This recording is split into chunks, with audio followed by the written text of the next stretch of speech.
Quais são essas propriedades de relacionamento?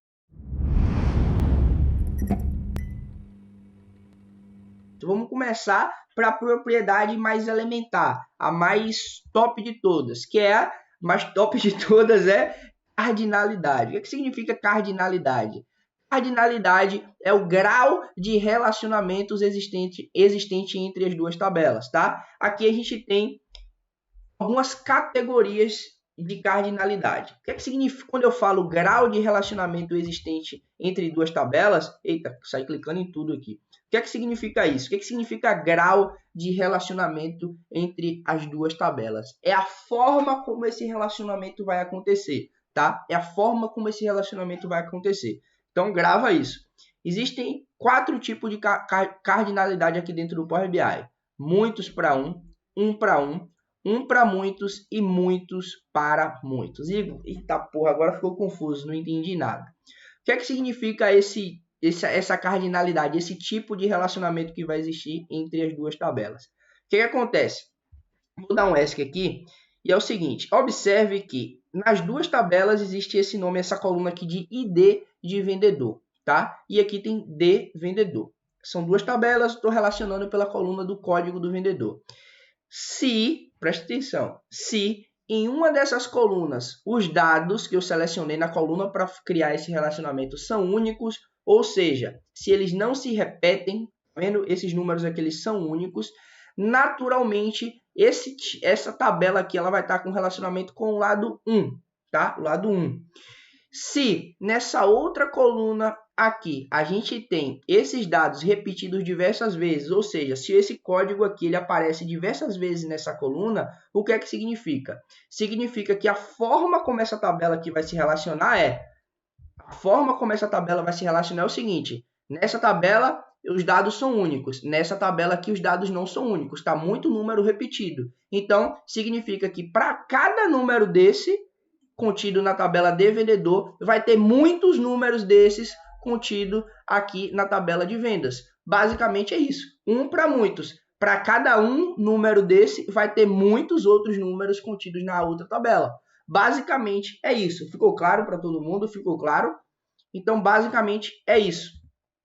Tá? Mesma coisa, o contrário. Se você for observar, tem um para muitos aqui, ó. E de muitos para um é a mesma coisa, só muda o sentido que a gente está olhando. Seria a mesma pergunta, só que relacionado da tabela daqui para a tabela de baixo.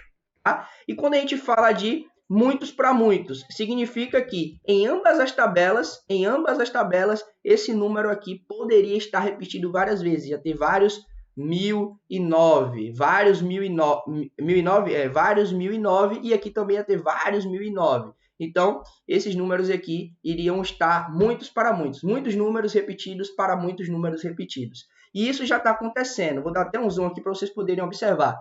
Olha para aqui, ó, 1006, 1006. Então, esse número aqui já está repetido. E aqui eu só tenho 1006 uma vez. Então, o que significa? Esse lado aqui do relacionamento é 1 e esse lado do relacionamento aqui é muitos, tá?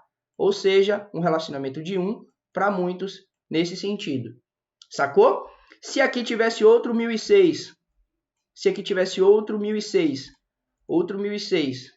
aí seria um relacionamento inicialmente de muitos para muitos, porque os números estão repetidos em ambas as tabelas, tá? É isso que cardinalidade significa. É a correspondência entre números entre as tabelas. Beleza?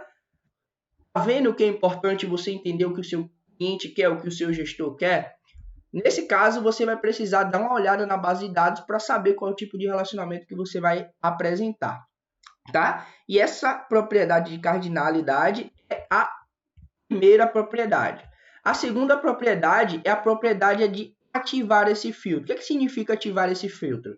Você ativar esse relacionamento, né? Eu troquei a palavra. O que significa ativar esse relacionamento? Significa que o relacionamento pode existir entre as duas tabelas, mas ele pode estar ativo ou não, ele pode estar sem funcionar, tá? Então, basicamente é isso, essa propriedade é bem simples. E a outra e a terceira e última propriedade é a direção do filtro cruzado. O que significa a direção do filtro cruzado? Significa que é a direção em que o filtro propaga. Por exemplo, se eu criar um filtro nesse sentido aqui, ó, a gente tem uma direção. Se eu criar esse relacionamento nesse outro sentido, eu tenho uma outra direção de filtro cruzado. E eu posso ter o filtro nos ambos os sentidos, né? Ambos os sentidos. Se você for olhar, a gente tem aqui, ó, direção do filtro cruzado, direção única ou ambas. Beleza? Então, basicamente, é isso.